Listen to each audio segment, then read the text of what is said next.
Muito bem, nós entramos agora no momento da palavra, que os teus ouvidos espirituais estejam completamente abertos para aquilo que o Senhor vai falar ao seu coração. A minha Bíblia já está aberta aqui no livro de Números, capítulo 24, versículo de número 15. Na verdade, é como se fosse um reprise de uma mensagem que eu ministrei na semana passada.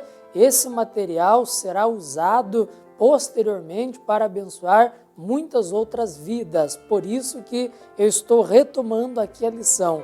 Números, capítulo de número 24, versículo 15. Estamos já na parte de número 11, falando acerca do profeta Balaão. E quem foi o profeta Balaão?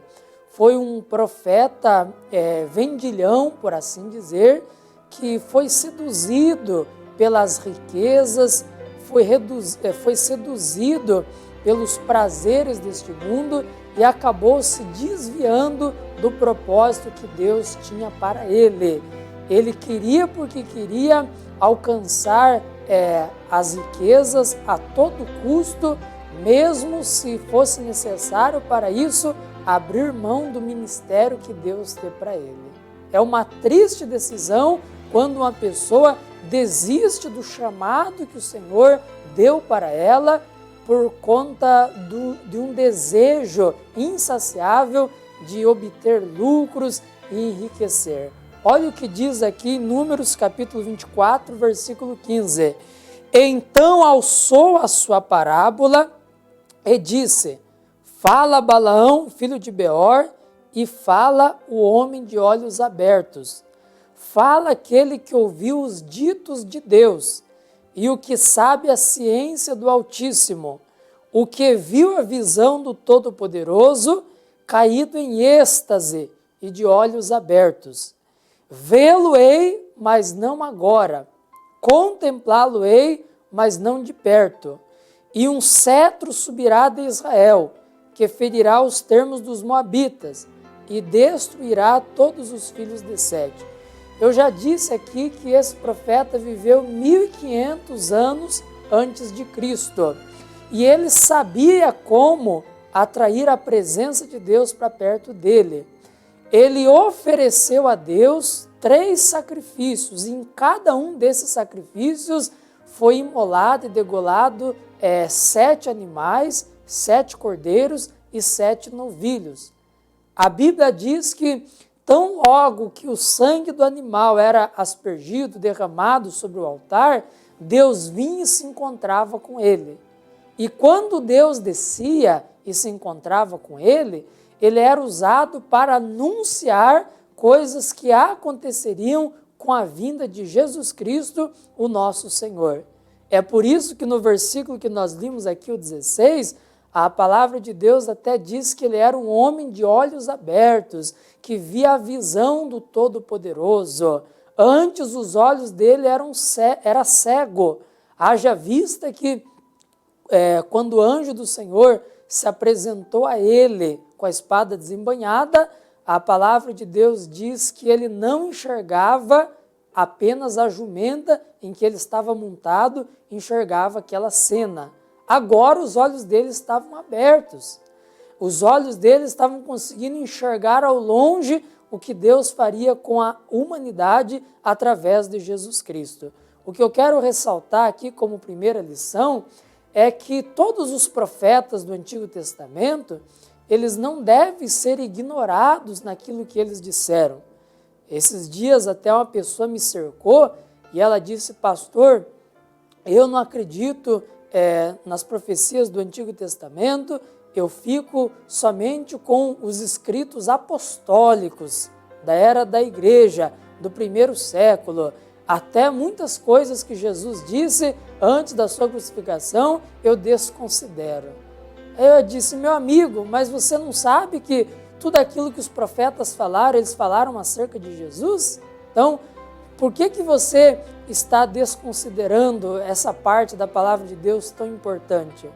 Se você lê as cartas dos apóstolos, eu dizia para ele, as cartas de Paulo, de João, de Pedro, você vai notar que essas colunas da igreja, esses homens que eram denominados colunas da igreja, eles tinham como base dos seus sermões, eles tinham como base das suas ministrações as profecias, aquilo que os profetas falavam acerca de Cristo. Então, em nenhum momento a palavra de Deus deve ser desconsiderada. De Gênesis a Apocalipse, nós vamos encontrar ensinamentos, fachos de luz apontando para Jesus que não podem ser desprezados. Olha o que diz aqui o apóstolo Pedro na sua segunda carta, no capítulo 1.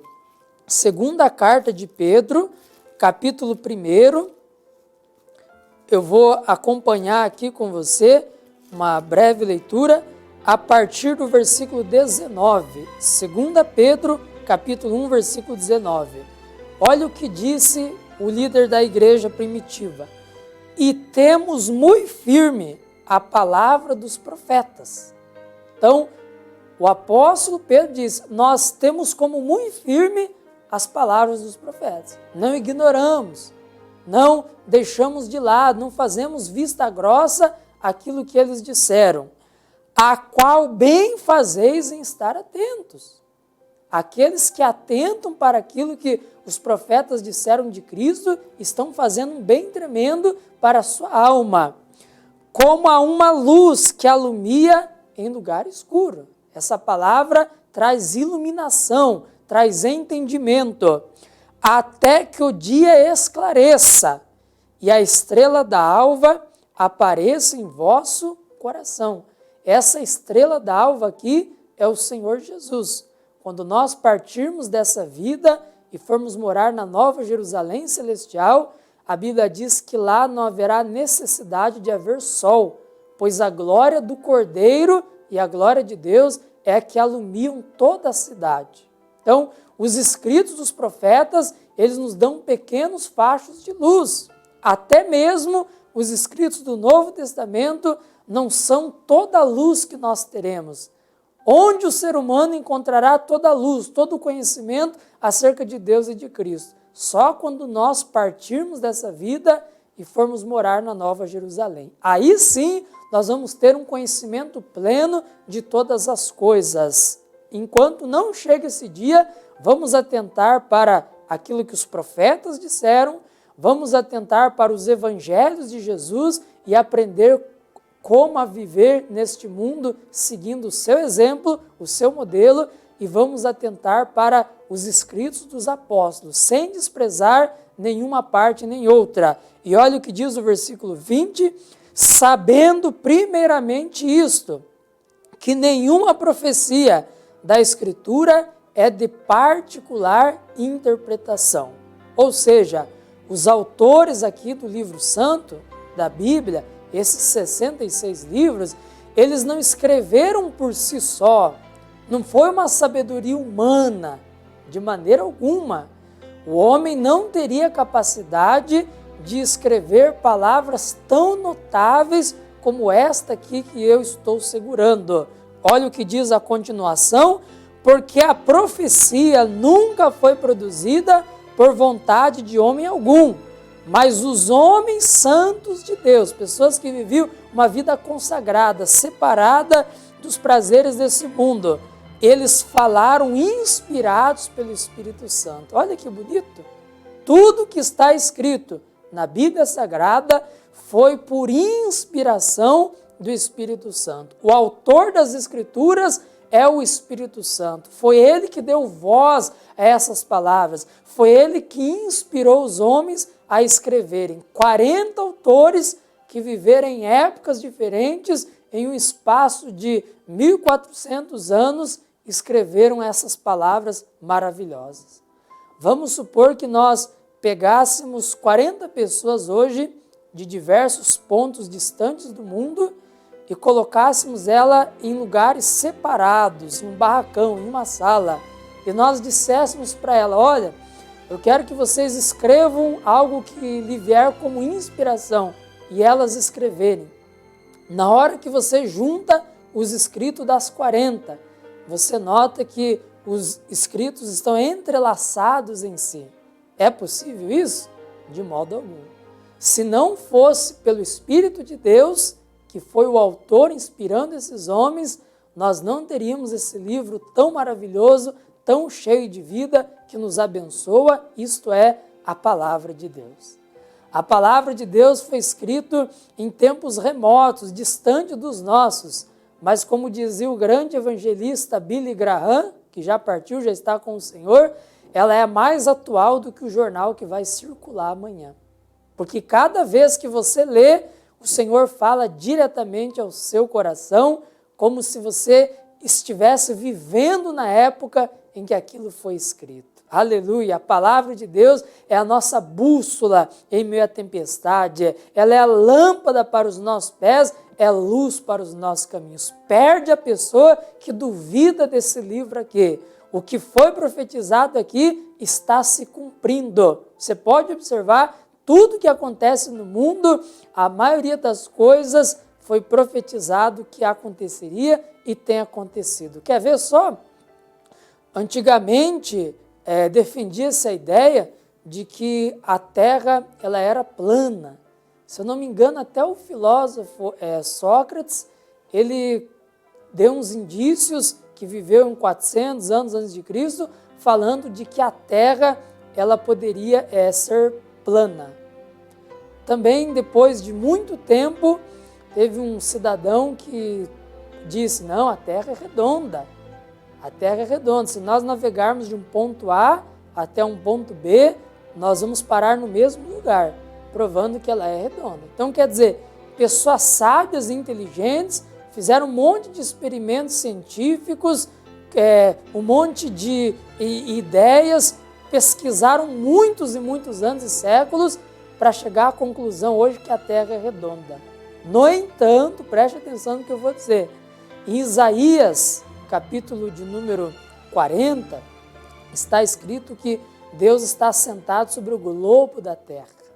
O Isaías viveu 600 anos antes de Cristo. Ele viveu antes dos filósofos terem qualquer tese. E ele já dizia que Deus estava sentado sobre o globo da terra. Você vê só, a palavra de Deus, ela se confirmou porque os homens estavam ignorando ela. Agora percebe que o que estava escrito é verdade. Na Bíblia já está escrito que no meio da terra um fogo revolve ela, que é o magma. Depois de muitos anos descobriram que tem um magma. Depois de muitos anos descobriram que o vento tem um peso. Mas a Bíblia já dizia que o vento tem um peso. Depois de muito tempo foram descobrindo o ciclo fluvial dos rios em seu leito que se desaguam no mar. A Bíblia há muito tempo já dizia isso. O ciclo natural da terra que faz com que as águas do oceano sejam aquecidas e derrame chuva regando a terra, isso daí já foi escrito há muitos anos já na palavra de Deus. De que Deus faz com que as águas caiam sobre a terra a conta gotas, mostrando assim a sua misericórdia a todos os homens. Imagine só, imagine essas nuvens carregadas com milhões e milhões de metros cúbicos de água. Se Deus não criasse leis e sistemas para conter essas águas, as águas iam descer devastando tudo. Mas Deus, milagrosamente, faz as águas caírem como gotas, para que nós não sejamos prejudicados. Tudo isso está escrito na palavra de Deus. Sofrem aqueles que desprezam o livro santo do Senhor. Então, tudo que foi escrito aqui, os homens falaram inspirados pelo Espírito Santo. O Balaão, por mais que ele foi um profeta que se desviou, o que ele disse aqui foi em momentos que ele estava ligado pelo Espírito Santo, coisas que aconteceriam e aconteceram em Cristo. Versículo 16, voltando para Números, fala aquele que ouviu os ditos de Deus, o que sabe a ciência do Altíssimo, o que viu a visão do Todo-Poderoso. Ele enxergava Deus como Todo-Poderoso, como El Shaddai, como mais do que suficiente. Eu não sei qual é o problema que você está passando, mas apresente para esse teu problema o Deus Todo-Poderoso. E caído em êxtase de olhos abertos, ele diz, eu vê-lo-ei, mas não agora. Balaão diz, um dia eu vou ver o Senhor Jesus Cristo, o Redentor, o rei que se levantará em Israel, que eu estou profetizando, mas não agora, não na época em que ele viveu. Contemplá-lo-ei, mas não de perto. No juízo do trono branco, os mortos, os que já partiram, os ricos, os pobres, os que morreram no mar, os que morreram no céu, em acidentes queimados, todos os povos, os nobres, os plebeus, eles vão comparecer ante o juízo de Jesus Cristo, o nosso Senhor. Todas as almas vão se reunir. É por isso que o Balaão, ele diz, eu vê-lo-ei, mas não de perto. Será no dia do julgamento que eu verei. Uma estrela procederá de Jacó, e um cetro subirá de Israel, quer dizer, um reinado virá de Israel, que ferirá os termos dos moabitas e destruirá todos os filhos de Sete. O Balaão estava dizendo aqui que de Jacó surgiria uma estrela.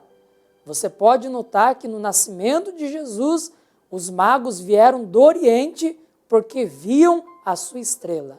A profecia de Balaão se cumpriu no nascimento de Jesus. Essa estrela que veio da descendência de Jacó, para iluminar todos aqueles que estavam nas trevas, na escuridão. Haja vista que quando Jesus iniciou o seu ministério, a Bíblia diz que quando ele passava, os que estavam nas regiões da sombra da morte, eles viram uma grande luz. E que essa luz, que é Jesus, venha resplandecer na sua casa através dessa programação. Você que está em trevas, do medo, da vergonha, do pecado, do sofrimento, eu determino que a luz, que a estrela de Jacó, brilhe em seu coração. O apóstolo Paulo diz que quando nós estávamos na ignorância, Deus disse que das trevas resplandecesse a luz do Evangelho na face de Jesus Cristo. Quando Deus criou o mundo e havia escuridão, trevas sobre a face do abismo, a primeira coisa que Deus disse foi, haja luz.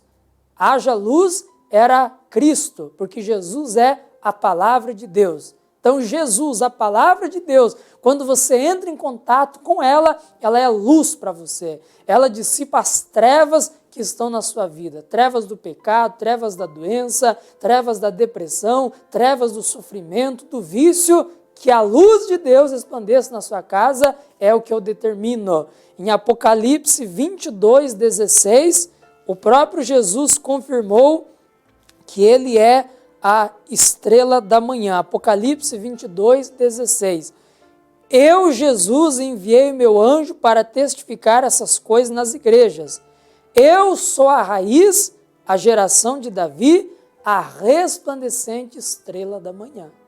Quando Balaão disse que uma estrela procederia de Jacó, ele estava falando de Jesus. Pois Jesus diz, eu sou a resplandecente estrela da manhã. Meu amigo, minha amiga, o choro pode ter durado a noite inteira para você, mas a alegria vem ao amanhecer. Quando você conhece Jesus, você conhece a verdadeira alegria. E é isso que o profeta aqui está dizendo. Versículo de número 17, uma estrela procederá de Jacó e um cetro, autoridade, reinado virá de Israel, que ferirá os termos dos moabitas e destruirá todos os filhos de Sete. Mostrando aqui que Jesus Cristo veio para acabar com as forças das trevas. Em 1 João 3,8 diz, para isto se manifestou o Filho de Deus, para desfazer as obras do diabo.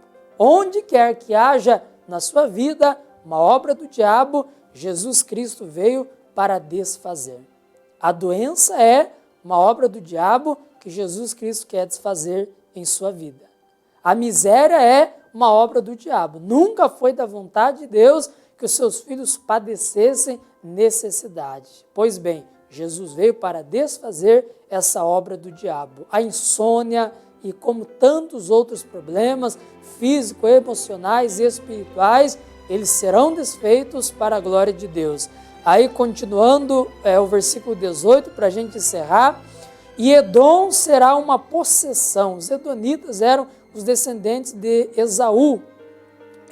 Eles teriam também a sua bênção. Esaú, que era o irmão de Jacó. E Seir também será uma possessão hereditária para os seus inimigos. E para encerrar, o versículo 18 diz: e Israel fará proezas. Israel é o povo de Deus. Nós que cremos em Cristo também recebemos as bênçãos que foram ministradas a Abraão e a Davi. Deus fez alianças no passado com Abraão, chamada aliança abraâmica, e ele fez aliança com Davi, chamada aliança davídica. Deus já tinha o propósito de que desses homens viria o Salvador, viria o Senhor Jesus Cristo. Quando a Bíblia diz aqui que Israel fará proezas, não está se referindo só ao povo judeu, está se referindo aos gentios que creem em Jesus Cristo. Se você tem a fé em Jesus, as bênçãos que foram ministradas a Abraão no pacto e as que foram ministradas a Davi no pacto, elas também são suas por direito. E o que é que está dizendo o verso 18?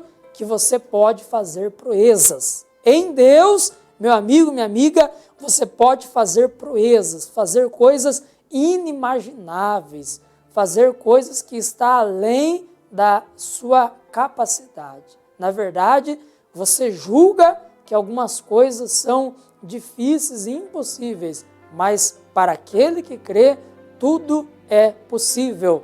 No livro de Salmos, capítulo 60, Salmo 60, versículo de número 12, a palavra de Deus ela diz assim: em Deus faremos proezas, porque Ele é que pisará os nossos inimigos. Este é um salmo de Davi. Ele estava conquistando regiões ali na Mesopotâmia, onde hoje é atual Iraque, e ele diz: em Deus eu vou conquistando reinos, conquistando nações.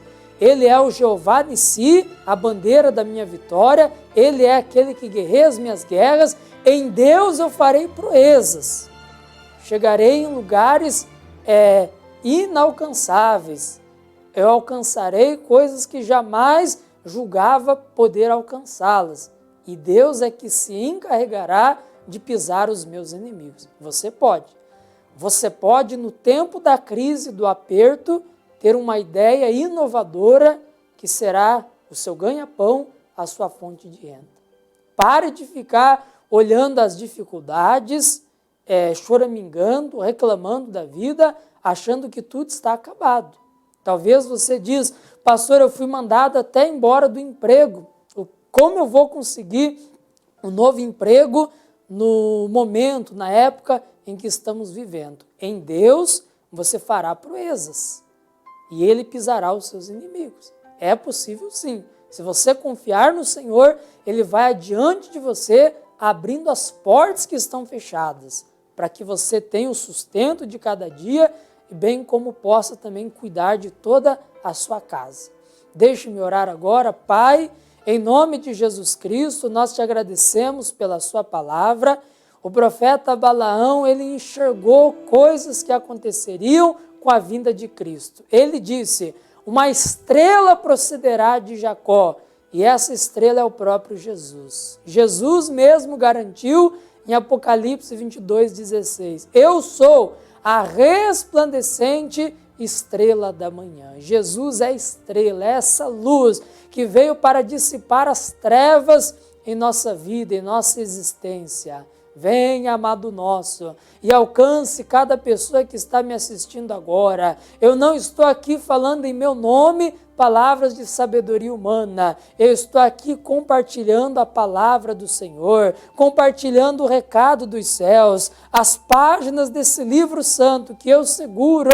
As páginas das Escrituras, elas foram inspiradas pelo Teu Espírito, são palavras cheias de vida, cheias de poder, e eu quero essa palavra, a unção dessa palavra, alcançando a vida dessa pessoa, despedaçando o jugo do maligno, pois agora essa pessoa vai se levantar para fazer proezas, em Ti ela realizará proezas, e o Senhor se encarregará de pisar todos os seus inimigos, espíritos opressores que têm amarrado os caminhos desse homem, dessa mulher. Saia com a miséria, saia com a amarração. Você que está trancando os negócios, está amarrando o crescimento do comércio, da empresa, Você que impede aquela porta de emprego de se abrir, eu te expulso agora e digo fora em nome de Jesus. Oh, meu Deus, eu te agradeço.